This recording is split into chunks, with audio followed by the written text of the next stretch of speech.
I never thought the worst nightmare of my life would start with something as simple as forgetting to close my garage door. One Saturday morning, the HOA president's daughter stole my ATV, right out from under me, live-streamed the whole thing, and nearly killed a baby while running from the cops. That's how it began, and by the time it was over, her family's so-called untouchable reign over our neighborhood was finished. Let me start at the beginning. I had just finished restoring my ATV, a green 2022 Can-Am Outlander. 6 months of busted knuckles, late nights, and stubborn bolts all so I could finally ride something I built with my own 2 hands. I was wiping down the seat when I felt eyes on me. I looked up, and there she was. Madison Duke, the 16-year-old daughter of Karen Duke, our HOA president. She leaned against her mom's golf cart, the one with a little HOA president flag fluttering like she was some kind of royalty. Madison had that smug, lazy smirk teenagers get when they've never been told no. "That's a nice toy, Cole," she drawled, phone already up, probably streaming. "It's not a toy, Madison," I said, keeping my voice flat. "And you're standing on my property." Technically, she shot back the driveway as Common Area Bylaw 7, Section C. Mom says so. That was classic Karen feeding her daughter fake, legal-sounding nonsense so she could act like the whole world was her playground. I stared her down. "This slab of concrete is mine. Take another step, and it's trespassing." She laughed in my face, then glanced past me into the garage. That's when I realized I'd made a stupid mistake. The spare key box was magnet stuck right on the shelf in plain sight. Madison's eyes locked on it, and I knew she knew. "Mom says your ATV is a violation anyway," she said louder, trying to get a rise out of me. I ignored her coiling an extension cord, hoping she'd get bored. That was mistake number 2. A notification buzzed on my phone, the garage cam. I looked at the feed and froze. Madison was inside fast as a snake, ripping the magnetic key box off the shelf. She popped it open, grinning like she'd just won the lottery. Seconds later, the ATV roared to life. She straddled the seat, held her phone high, winked at me, then gunned it down the street. No helmet, no fear, just pure arrogance. My blood went cold. Pam, my wife, stepped out holding her coffee. "Was that our ATV?" she asked. I showed her the video. "Yeah, she just stole it. I'm calling the cops right now."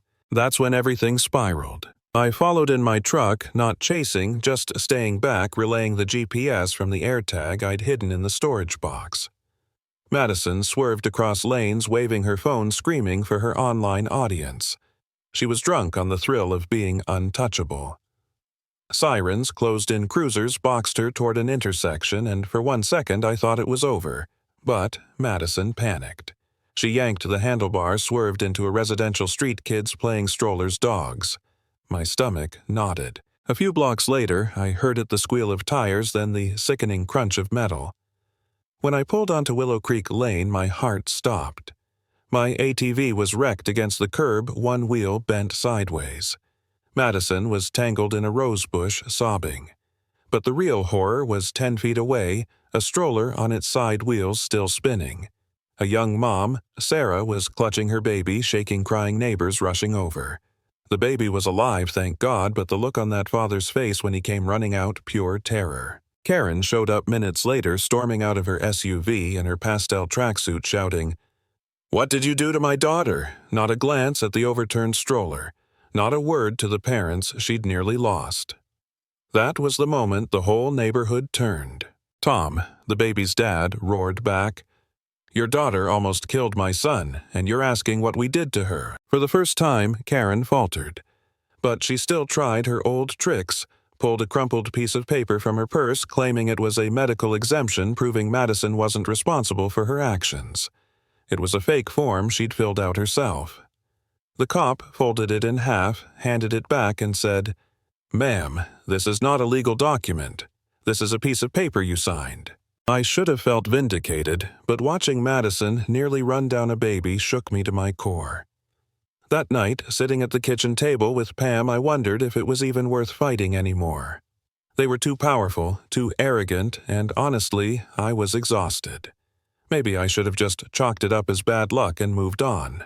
Pam wouldn't let me. "This isn't just Madison being a brat," she said, eyes sharp behind her laptop. "Karen's running something bigger. Look." She pulled up a listing, online recreational vehicle compliance seizure. $500 recovery fee. It was written in HOA speak, full of fake bylaws, and posted by someone tied to Karen's right-hand man. Madison's joyride wasn't joy at all. It was step one of a shakedown. I felt the anger come back slow and steady. They're stealing from their neighbors and calling it compliance. That's when we hatched the plan. With the cops' blessing, we set up a sting. My buddy loaned me a beat-up old ATV. We parked it in my driveway, half-covered, looking like a perfect violation. Pam posed online as a concerned neighbor and tipped off the fake compliance service. They responded in 10 minutes, "We'll pick it up tomorrow. Standard $500 fee applies." The next evening, a rusty flatbed rolled down our street. Out stepped Gary Peterson, HOA board member, and Gage, the head of Karen's so-called security patrol. No uniforms tonight, just hoodies and jeans. They didn't knock, didn't leave a notice. They started hooking up the ATV like it was theirs. I stepped onto my porch with a coffee mug, keeping my voice calm. "Evening. Can I help you?" Gage smirked. "Compliance pickup. Bylaw 11F. Pay the fine if you want it back." "There's no bylaw 11F, I said, "and you're on my property. That's theft." He stomped up the steps, chest puffed out. "We are the authority here." Then he shoved me, both hands right in the chest. Every muscle in me screamed to shove him back to wipe that smug look off his face. But I held still, raised my hands, and said, "You just assaulted me in front of a witness and on camera." That was the cue. Sirens wailed, unmarked cars boxed them in, and detectives swarmed. Gary dropped the winch hook like it was on fire. Gage froze wide-eyed as the cuffs clicked around his wrists. For a moment, I thought we'd finally won. But the next morning, Officer Miller called with bad news. The SD card from my dashcam, the clearest evidence of Gage's assault, was missing from police evidence. My stomach dropped. They had friends in the system. They were going to wriggle out again. That was my lowest point. I actually asked myself if I was the crazy one, if I should just give up before they ruined me too. Then Pam reminded me, "They don't know we have backups." She was right. Our server had auto-uploaded everything. We sent it straight to the cops. Hours later, detectives stormed Karen's house with a warrant. And guess where they found the missing SD card? In her designer purse, tucked between her lipstick and wallet, still in the police evidence bag. That was it. Karen Duke, queen of the HOA, caught red-handed stealing police evidence. Arrested for tampering a felony. Her daughter in juvie for theft and reckless endangerment. Her cronies singing confessions in custody. And the neighborhood finally voting her out in one unanimous sweep. I'll never forget the look on her face when the handcuffs clicked, that mask of entitlement cracking wide open. The woman who thought she was untouchable had undone herself with her own arrogance.